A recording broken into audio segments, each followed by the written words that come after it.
Jadi tadi saya di Kota Metro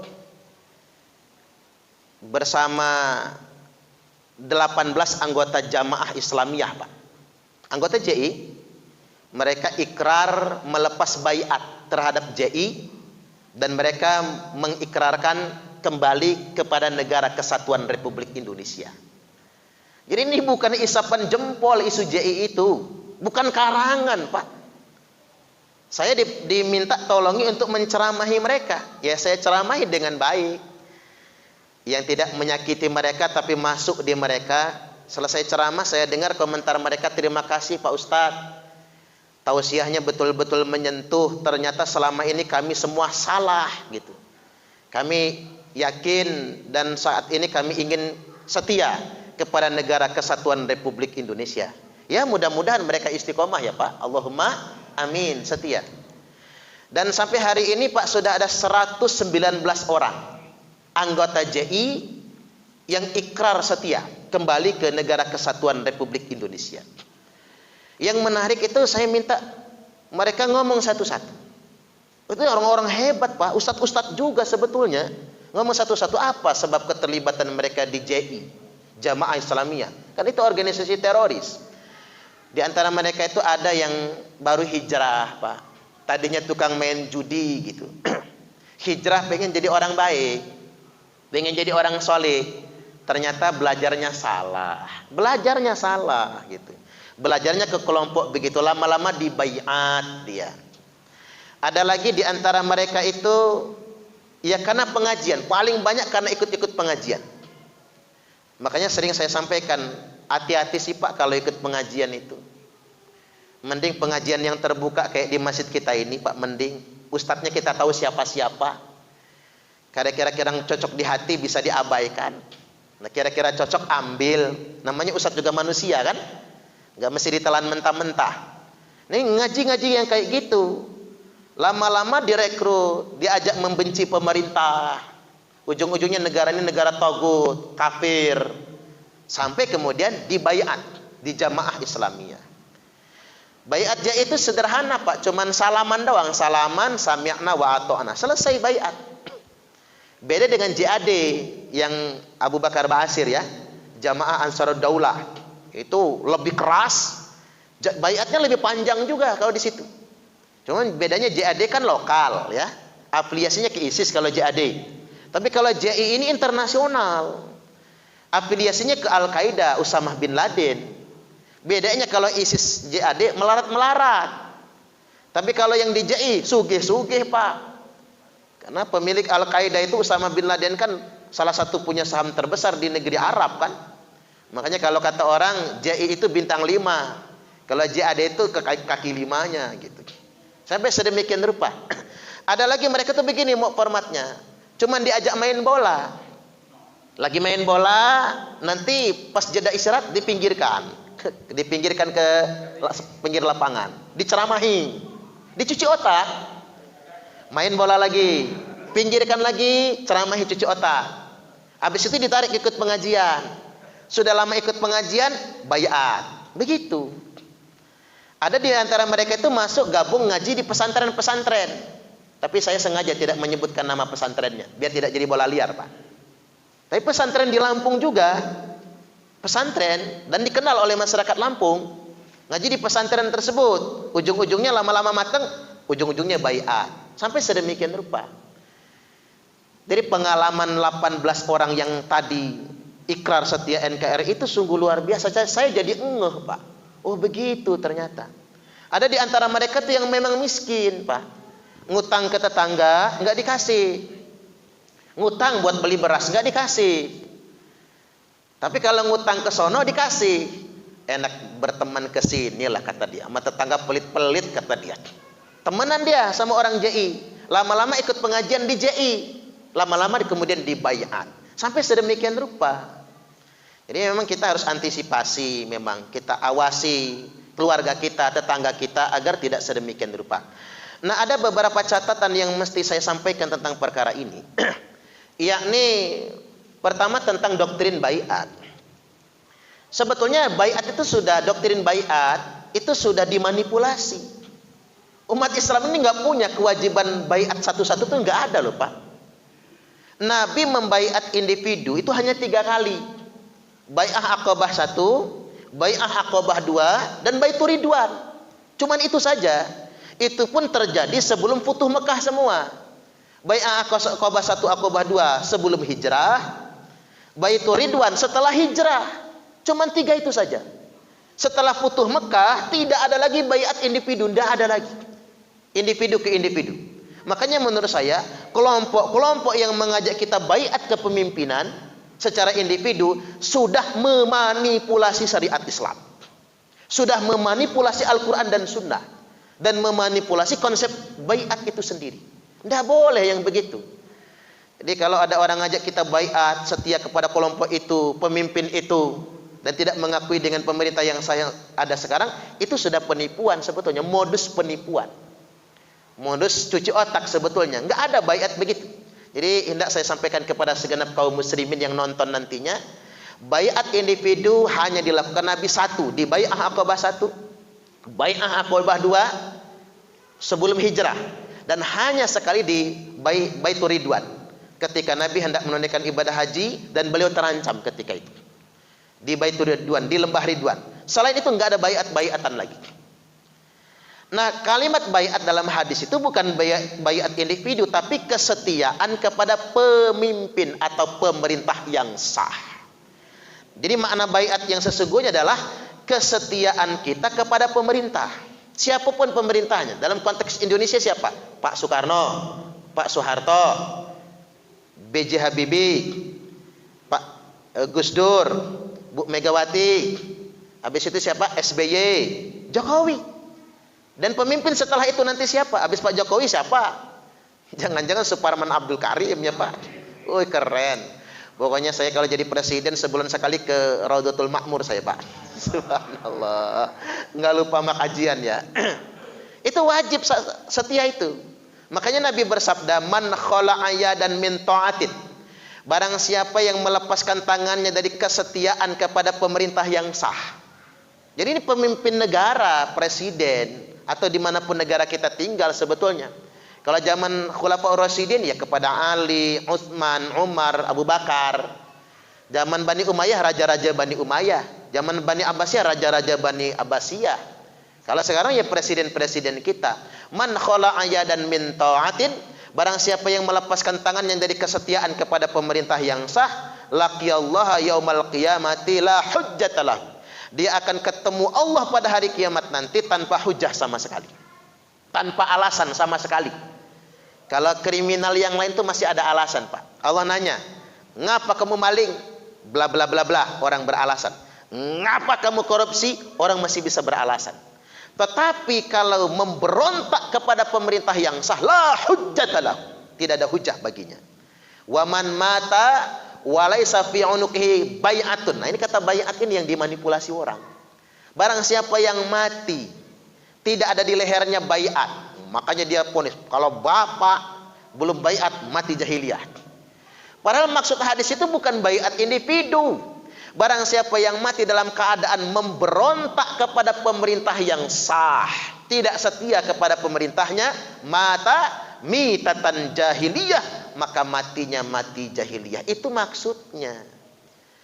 Mereka alih-alih mereka nggak mau mati jahiliyah, berbaiat sama kelompok tertentu lalu melawan negara, begitu mereka mati, justru itulah yang mati jahiliyah, karena mati dalam keadaan melawan negara. Baik, ini yang berikutnya sekalian saya klarifikasi ya Pak. Sekalian saya berikan masukan. Penangkapan yang terakhir terhadap 3 ustadz ya Pak. Bahkan 2 diantaranya itu anggota Majelis Ulama Indonesia. Sebut saja namanya karena sudah terlanjur Pak, sudah diberitakan. Farid Omar Akbah dan Zain An-Najah. Itu bahkan di Dewan Dakwah, di Majelis Ulama mereka kan. Bahkan di organisasi-organisasi resmi. Itu memang benar pentolan JI itu Pak. Itu pimpinan Jamaah Islamiyah. Jadi Farid Omar Akbah itu tahun 2004 diangkat menjadi Amir JI Indonesia. Lalu dia menawarkan diri. Saya jangan jadi amir, penasehat saja, karena saya akan tampil keluar untuk jadi ulama yang di luar, untuk merekrut orang sebanyak-banyaknya dan mengumpulkan dana sebanyak-banyaknya. Itu tujuannya. Maka diangkatlah Parawijayanto menjadi amirnya. Parawijayanto itu sudah dikuntit sejak umur 23 tahun.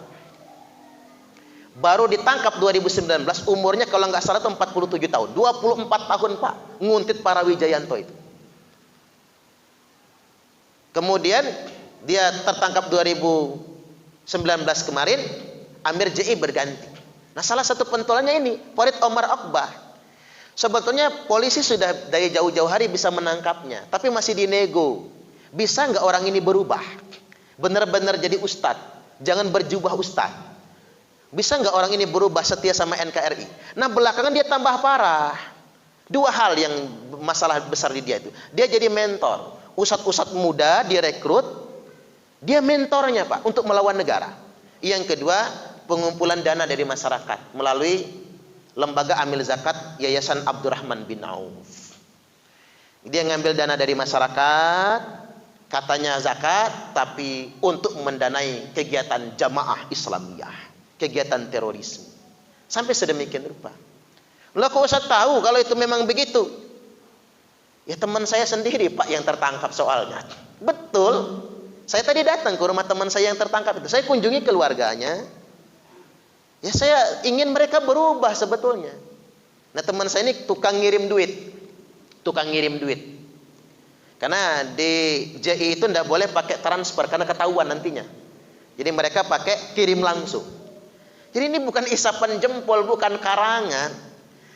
Dan hebatnya Densus itu dia tahu semua siapa yang terlibat Pak. Tapi nggak ditangkap. Yang ditangkap itu kalau mau tahu nggak nyampe 10%. Yang ditangkap. Yang ditangkap itu yang memang sudah benar-benar berbahaya. Selebihnya nggak ditangkap. Ya buktinya tadi yang ikrar setia sama saya itu nggak ada satupun yang ditersangkakan. Karena ngapa diajak, yuk kita bareng-bareng membela NKRI. Saya sampaikan kepada mereka, bapak-bapak, ustadz-ustadz, kata saya, yuk kita bermitra dengan pemerintah. Kita jaga negara kita ini. Kita dakwah dengan cara yang baik, kata saya. Bapak-bapak yang pengen gabung ke NU, cocoknya sama NU, gabunglah ke NU, kata saya. Yang cocoknya ke Muhammadiyah, gabunglah ke Muhammadiyah. Yang cocoknya ke Jaula, gabunglah ke Jaula. Mana cocoknya? Asal kita jangan perang saudara. Sampai sedemikian rupa. Dan akan ada penangkapan lagi Pak beberapa hari ke depan. Karena sudah dibuka kan di berita-berita itu. Dan itu public figure. Makanya saya sangat sesalkan kalau ada tokoh publik yang membela mereka. Seolah-olah tutup mata. Kayak mohon maaf betul, kayak Pak Anwar Abbas misalnya. Setelah datanya dibuka oleh petugas baru dia diem Pak. Makanya jangan buru-buru dulu ngebantah. Karena dia belum tahu kasus yang sebenarnya. Dia kira itu kriminalisasi. Bukan, itu benar-benar ada buktinya. Dan itu nyata sekali. Baik, satu hal lagi yang hendak saya sampaikan. Kita kembali ke normatif dulu sekarang. Selain baiat mereka itu baiat manipulatif, baiat bohong ya Pak, baiat palsu. Karena baiat yang begitu kan tidak sah. Baiat individu itu tidak sah sebetulnya. Termasuk baiat NII ya Pak. Nah ini yang paling mengkhawatirkan di Lampung. Di Lampung ini Pak sudah ratusan orang masuk NII, bahkan sudah ribuan Pak. NII itu memang satu, dia tidak mengakui Negara Kesatuan Republik Indonesia. Dan memang dia belum jadi teroris Pak, NII itu belum. Tapi dia tidak mengakui NKRI. Cuman nggak enaknya orang kalau sudah gabung NII itu, maling aja dia sanggup demi bayar infak. Itu yang terjadi di sana. Karena harta orang di luar itu fai. Rampasan perang halal diambil. Jadi pembantu rumah tangga gondol emas sekilo, dia begitu. Kalau sudah di NII itu. Nah yang kayak gini-ginilah kemudian yang direkrut oleh sel-sel organisasi terorisme. Sama kemarin saya ketemu dengan Bapak Muhammad Solihin, narapidana terorisme kasus perampokan bank di Prengsewu Pak. Saya tanya sama beliau, gimana Pak? Kok bisa ceritanya gimana? Dia cerita, mula-mula Ustadz saya itu goncang. Tadinya saya orangnya NU. Saya gabung Muhammadiyah, kok ini bid'ah itu bid'ah. Kata begitu kan? Habis jadi Muhammadiyah saya jadi Persis, tambah banyak yang bid'ah kata dia. Habis itu saya masuk ke partai.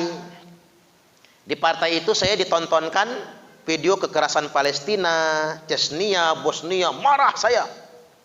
Saya akan berjihad ke Bosnia, ke Palestina, membela kaum muslimin di sana. Dia sedang naik-naiknya oleh partai itu diajak milih partai, milih caleg. Mulai dia bingung, kok jihadnya milih partai, pikir dia Pak. Jihadnya malah milih caleg, calegnya menang kaya raya, dia tetap susah juga. Ini jihad bener apa enggak ini? Kan ada, Pak, yang ngajak kita milih partai katanya jihad, tapi ujung-ujungnya menangin partai dia, calon dia duduk jadi anggota dewan, kemudian kaya dengan fasilitas yang banyak, lupa dengan konstituennya. Mulai dia kecewa dengan partai itu, maka gabunglah dia ke Jamaah Islamiyah. Pas penggerebekan latihan tempur di Bima, dia berhasil kabur, 3 temannya mati. Kemudian dia ke Jakarta, balik lagi ke Lampung, langsung dapat tugas FAI, mengumpulkan dana untuk biaya jihad. Maka ngerampok bank di Prengsewu. Ini bapak ini, kalau nggak salah vonis 7 tahun dia, keluar dari penjara. Sekarang sudah balik ke Lampung. Nah itulah baiknya Pak polisi, Pak. Orang kayak gini malah dimodali.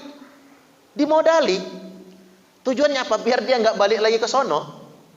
Dikasih modal, yang dipanjang itu ada ex Napiter dibikinkan warung soto. Biayanya 30 juta loh Pak bikin warung soto itu. Ada yang dibelikan mesin bubut 200 juta Pak oleh pemerintah. Subhanallah, enak betul jadi narapidana terorisme ya Pak. Bikin iri, bener aja bikin iri. Semua dimodali Pak. Yang penting mereka setia sama NKRI. Kalau mau tahu Ustadz, semua ex Napiter begitu dia keluar dari penjara langsung dijemput. Mau pulang naik apa Pak? Naik bis, tiket bis dibeliin. Naik pesawat, tiket pesawat dibeliin. Sampai di rumah diantarin makanan, beras, stok makan. Nanti begitu dia sudah mulai tenang ditanyakan, Bapak punya keahlian apa? Dagang pecel, dimodalin dagang pecel bahasanya. Mau dagang sembako, dimodalin dagang sembako. Mau buka bengkel, dibukakan bengkel. Segitunya. Dan selama mereka menjadi terduga teroris, tersangka teroris, sampai narapidana teroris, sampai mereka terpidana, sampai mereka keluar, keluarganya dikunjungi rutin, dikasih duit, dikasih beras. Yang rumahnya rewat, dibangunkan rumahnya. Tapi kan ini nggak mungkin diekspos terlalu luas Pak. Karena kasus yang lain, kriminal lain iri semua nantinya. Kalau kata orang Jabung, apa enggak kita aja, oi katanya kan. Iya juga ya Pak. Kalau napi-napi begal itu ya, kalau digituin kalian berhenti semua ngebegal mereka. Kenapa mereka tetap ngebegal? Ya pulang dari penjara tetap susah juga pikirnya. Ngebegal lagi itu mereka. Ya juga kan, alangkah baiknya negara kita ini. Cuman jangan percaya sama framing. Framing kemarin nyebar apa itu? Densus 88 menodai kehormatan muslimah. Nyebar banget framingnya Pak. Masuk ke kamar santri yang belum pakai baju. Itu untungnya Pak, Densus punya videonya waktu meriksa. Dari mulai masuk rumah, minta izin ibu, kami melaksanakan perintah undang-undang, hendak melakukan penggeledahan, ini surat perintahnya. Dan tidak sama sekali masuk ke kamar santri perempuan. Untung ada buktinya Pak. Kalau nggak ada buktinya, se-Indonesia orang akan mencaci maki petugas. Ya namanya mereka Pak, fitnah saja dihalalkan bagi mereka. Jangan-jangan di antara kita sudah ada yang percaya juga sama framing itu. Begitu videonya dirilis oleh Densus 88, kok nggak ada yang minta maaf ya? Yang ngomong-ngomong kayak gitu modelnya itu. Nah ini yang mesti kita waspadai sebetulnya. Baik, muncul subhat yang berikutnya. Ustadz, mereka itu kan ahli-ahli agama. Mereka tuh orang-orang soleh, masa mereka ditangkap? Ya kalau kita nggak baca hadis Pak, kita kaget itu, nggak percaya. Kalau sudah nggak baca hadisnya kita baru percaya. Nabi SAW telah bersabda, yakhruju qaumun min ummati, akan keluar sekelompok orang di tengah-tengah umatku, kata Nabi, yaqra'unal Qur'an, mereka semua membaca Al-Qur'an, laisa qira'atukum ila qira'atihim bisyai', di mana bacaan Al-Qur'an kalian tidak ada apa-apanya dibandingkan dengan bacaan Qur'an mereka, wala salatukum ila salatihim bisyai', salat kalian tidak ada apa-apanya dibandingkan dengan salat mereka, wala siyamukum ila siyamihim bisyai', puasa kalian tidak ada apa-apanya dibandingkan dengan puasa mereka. Ini Nabi itu ngomong sama sahabat loh Pak.